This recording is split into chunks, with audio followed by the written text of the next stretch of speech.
this should be a really, really positive presentation, which at the end of this, you should feel much better about yourself. Okay? And the title of this is Train Your Mind and Change Your Brain. Subtitle, Neuroplasticity, a word we don't use that often, but one which you will become familiar with. So, the question is, can you change?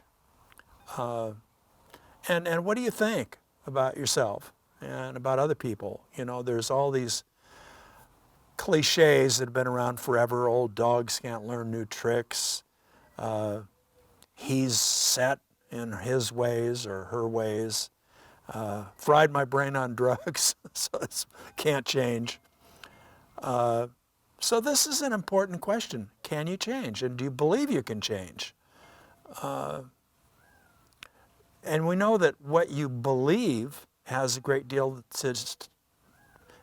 influence on what you actually can do.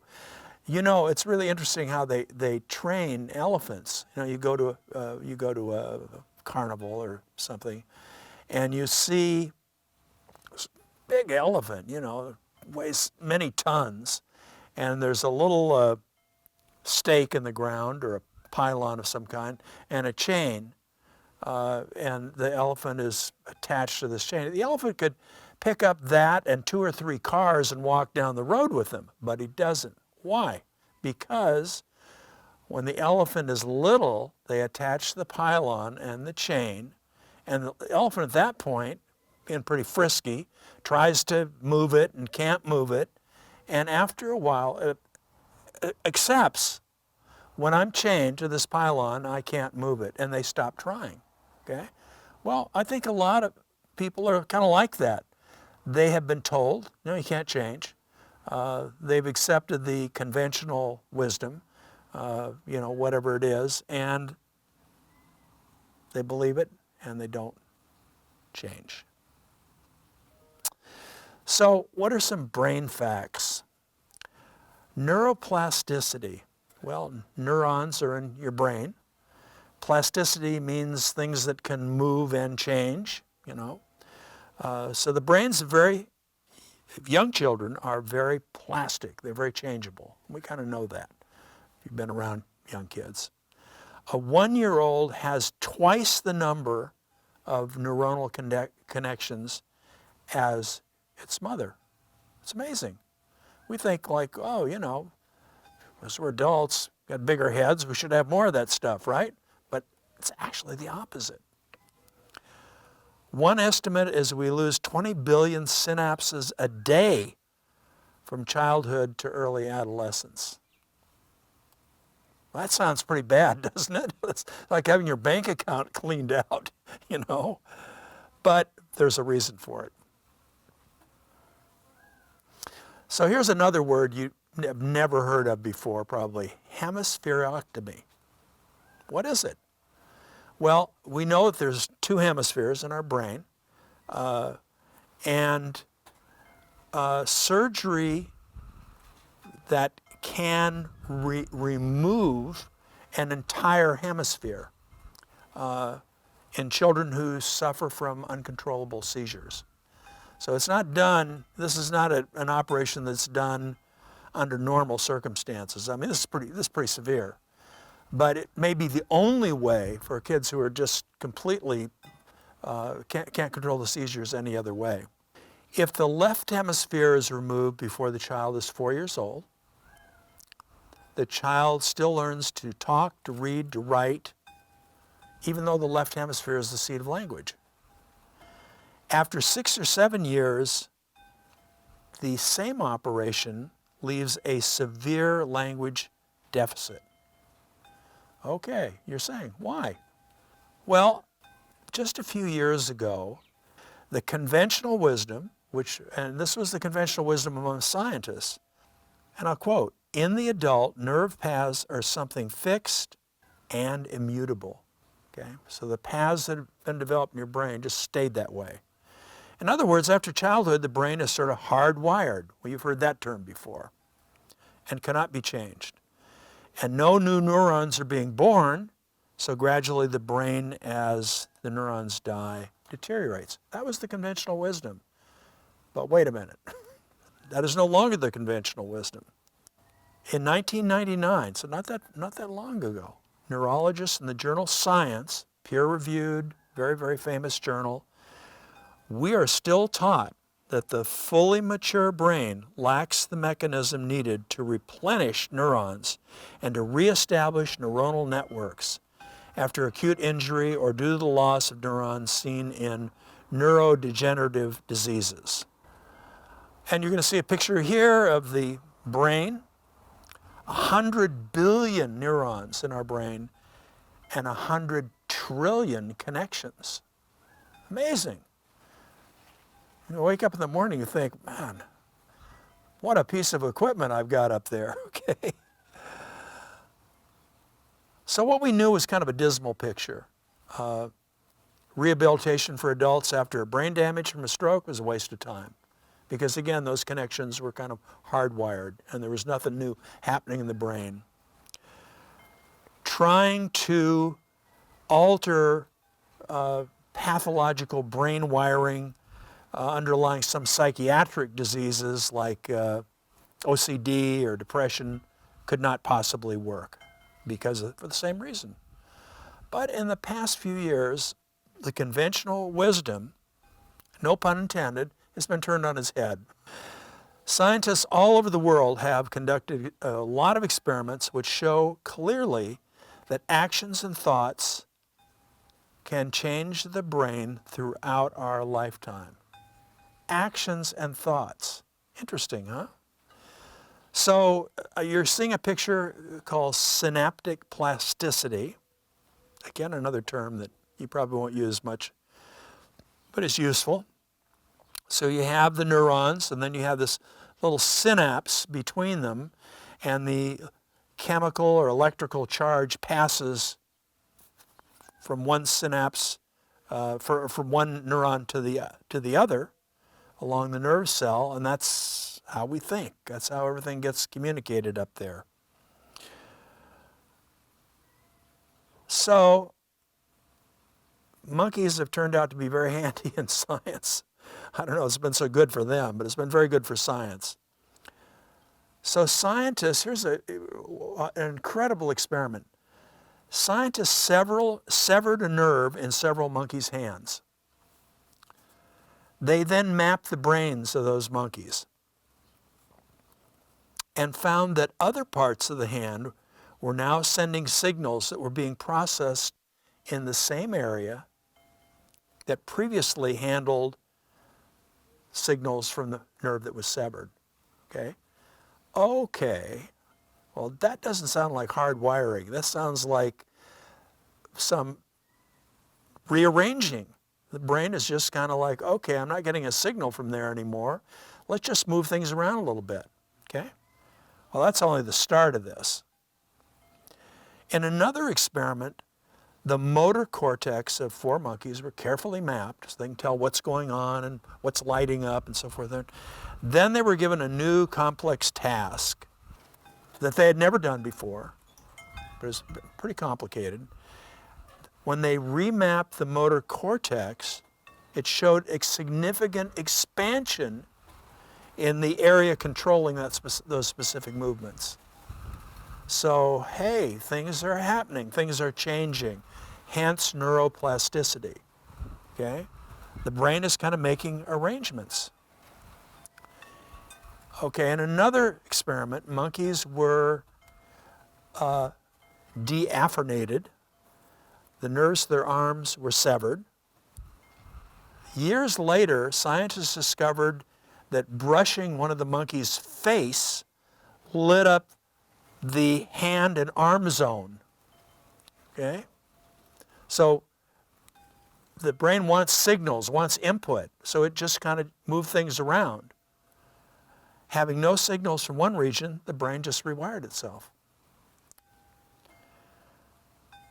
You're saying, what does this have to do to me? Hang on, we're going to get there. Okay. This is even more remarkable. Experiments with the blind demonstrated that the visual cortex lit up when blind participants touched something. So the visual part of the brain, 35% of the brain is the visual part of your brain. It's a great big section of your brain. But when it was deprived, it was getting no input. It was this big visual thing. It's getting no input from the eyes because the person's blind. It just rewired itself to take signals from the hands and the fingers, which then became extraordinarily sensitive. Okay? Amazing, isn't it? I think it's absolutely amazing. So the results of a stroke often leave one side of the body paralyzed and immobile. That's kind of the standard thing for a stroke. So a scientist immobilized the good functional arm of a stroke victim. So you have one arm that's kind of, not operating. The other one's good. Tied that one down, okay? Then there were, for 10 days, 10 hours a day, a training program to use the bad arm.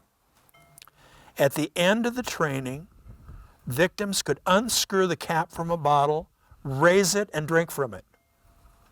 The brain rewired itself, okay?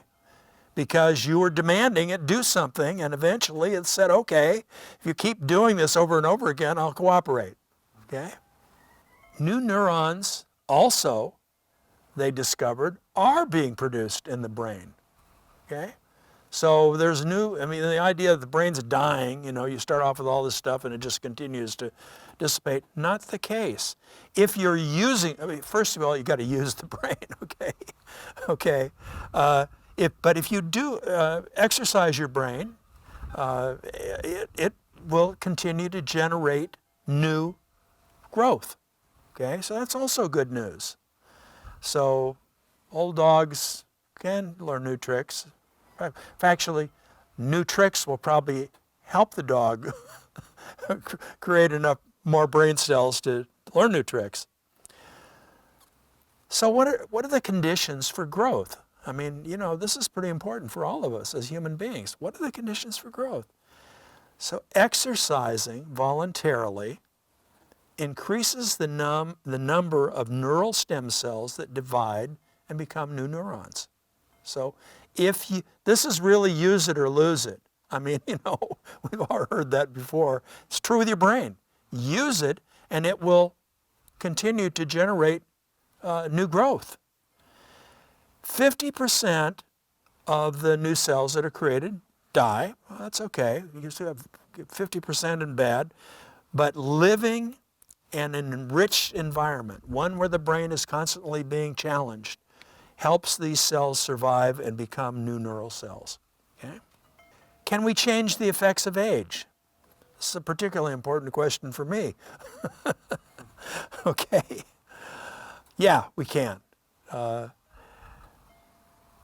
Because we can continue to generate new cells as long as we exercise our brain. So if we don't just sit around and do nothing and watch,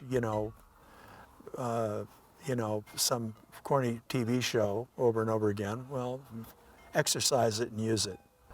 In obsessive compulsive disorder, OCD, the person knows, for example, their hands are not dirty, but feels compelled to wash them anyhow over and over again.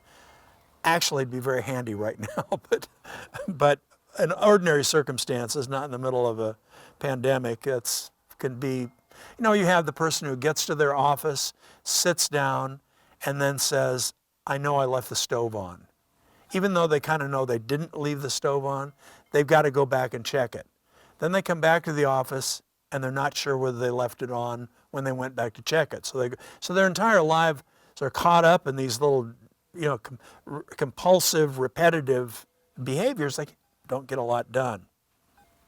Using mindfulness meditation, learning to observe sensations and thoughts with calm clarity and without reacting, thinking of the sensation as not me, but as a malfunction of the brain, a faulty circle.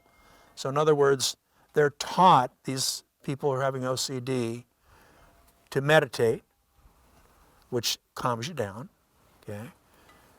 to really think about the sensations that they're having, this compulsion to go back and see whether the, the burner is still on, to just be calm about it, to recognize the sensations, identify them, not judge them as good or bad, just I'm feeling this now.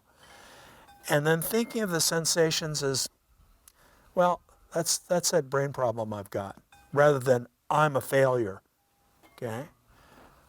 What happened? Brain scans showed that activity in the orbital front cortex had fallen dramatically, okay? And that's this core of the OCD circuit. So by thinking, and this is the thing amazing, by thinking we change the brain.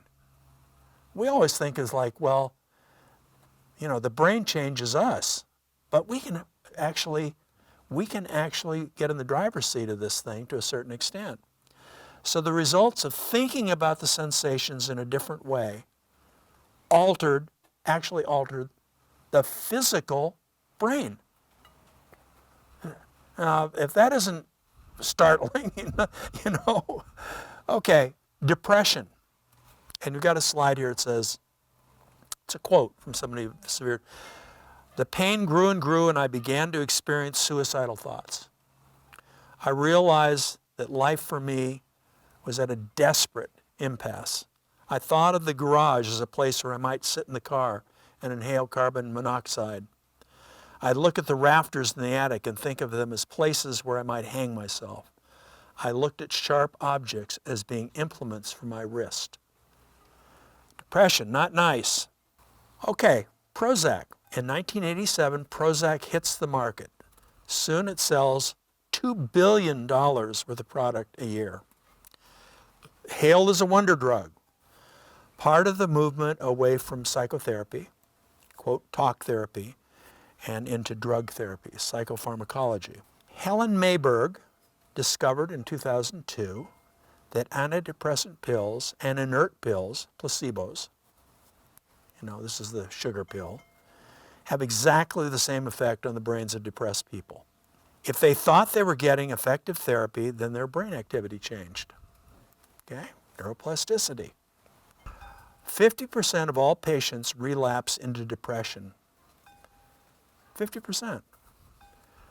They suffer an average of 4 major episodes of depression, each lasting an average of 5 months. About 2 years. I mean, at first they have the depression, they've got to get out of that. Then there's the 4 relapses, another 2 years. So, 145 depressed patients divided into 2 groups, mindfulness training and drug therapy. 8 weeks of therapy for each group. 1 year later, the mindfulness group was 66% relapse-free. The drug therapy group was 34% relapse-free. Okay? Because pills don't change your mind. They don't change your brain. But mindfulness does. Look, for 2,500 years, Buddhist monks have been practicing meditation, believing that by focusing on the mind, they could change their consciousness. We know that the mind cannot exist without the brain. Okay? You never run into a mind where there wasn't a brain in the vicinity. In fact, the brain causes the mind. It provides the physical hardware so there can be a mind. So we kind of know that's one causation. The brain causes the mind. But up until very recently, we didn't understand in downward causation that the mind could actually act on the brain. So we have the brain causes the mind, and the mind can change the brain. Pretty remarkable. Picture of meditation. We're not exactly sure how the mind changes the brain, but it's clear that it involves paying attention. there's another experiment. I have to share this one. The brains. This is before. Everybody now, all taxi drivers seem to have a device, mapping device, electronic mapping device, GPS device, that they're using to go through the streets. I was recently in London, where there was still a cabbie who did not have one. I mean, he really knew the streets. He knew every single street. But back 20 years ago, a cab driver in New York or in London or one of these big cities, they knew every damn street in a very large city. I mean, when they mapped their brains, what they discovered is that part of the brain was enormous. The neural connections there were much larger than any other group of people that they studied, because they used it. So the brain said, okay, if you're using it every day and it's important to you and you're really paying attention, we're going to respond and just rewire and just give it a lot more mechanical ability to solve your particular problem, which is where am I going? We tend to think that a person's happiness or unhappiness set point is pretty persistent. In other words, things that, somebody is poor, struggling, all of a sudden they come into a lot of money, they've got a nice house. Does their happiness change much? It turns out not really. It's kind of persistent. And people who are very happy, even when their circumstances get worse, kind of tend to remain about as happy as they were. But the effects of meditation can actually change the set point, which is pretty remarkable. So, what are the implications of all this? You may have heard somewhere, thinking makes it so. Who knew? Who knew that thinking really can alter who you are, how you react to others, to the world, and to your own life by training your mind? Now, I told you, you're going to feel good about this presentation because all that crap that you heard, that you can't change, that you're kind of stuck where you are, well, throw that out the window. You can change at any age. Being old is not, this is particularly good for me, being older does not prevent you from continuing to be able to change and alter your brain and do different things, change your attitude, change your skill level, change almost anything you want to focus on and really meditate on and pay attention to and work on. Your brain will say, okay, I got this. I'm going to help you with this that you seem to be intent on doing, and will begin to actually make physiological changes in your hardware to help you accomplish your purpose. Wow. So I think a lot of people have been told throughout their lives, well, the way you were raised, or you're just like your father, or, some statement that made you feel, particularly because it was repeated over and over again, and maybe you had a string of failures, so it kind of reinforced the messages you were getting that, well, I really can't change. I'm just kind of stuck being kind of who I am. I was I'm a failure or whatever. It isn't true. It isn't true. And you don't need any equipment. You're carrying the equipment around. Weighs about 40 pounds. It's on the top of your shoulders. Use it.